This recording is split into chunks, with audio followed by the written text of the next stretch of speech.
Velkommen til. Du har udgivet en ny bog, altså det vil sige, der er faktisk udgivet 7 bøger om dig, og det er hele 8 spillefilm, det er blevet til om dig. Velkommen til, Harry Potter. Tak skal du have. Sådan kunne det have lyttet, hvis jeg var en rigtig komiker, der laver sjov med, at Brian Mikkelsen ligner Harry Potter, men i stedet for velkommen til dig, Brian Mikkelsen. Tak. Brian, hvordan er det som seriøs politiker at skulle lægge øre til så mange dumme ting om sin egen person? Jeg tror, man bliver galvaniseret, når man er politiker, specielt hvis man har været det så mange år, som jeg har været, og på det niveau, jeg har været, hvor man bliver kaldt alverdens ting. Både positive ting, men også negative ting.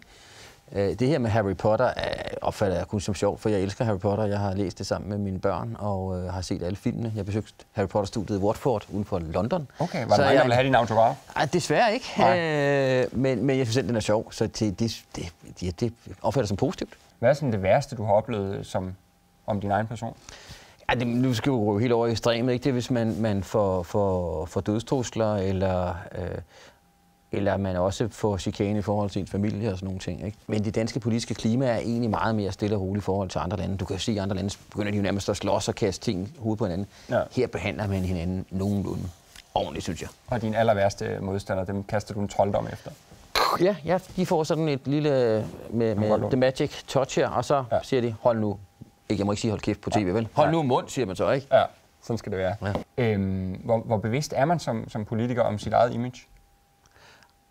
Jeg synes, man bliver mere og mere bevidst, fordi at man er ikke så eksponeret, og de elektroniske medier er, som de er.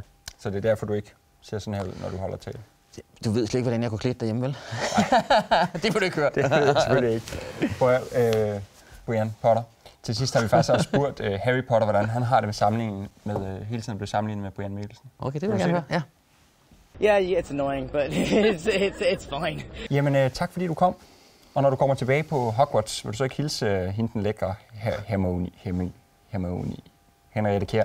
Det gør jeg. Selvfølgelig gør jeg det.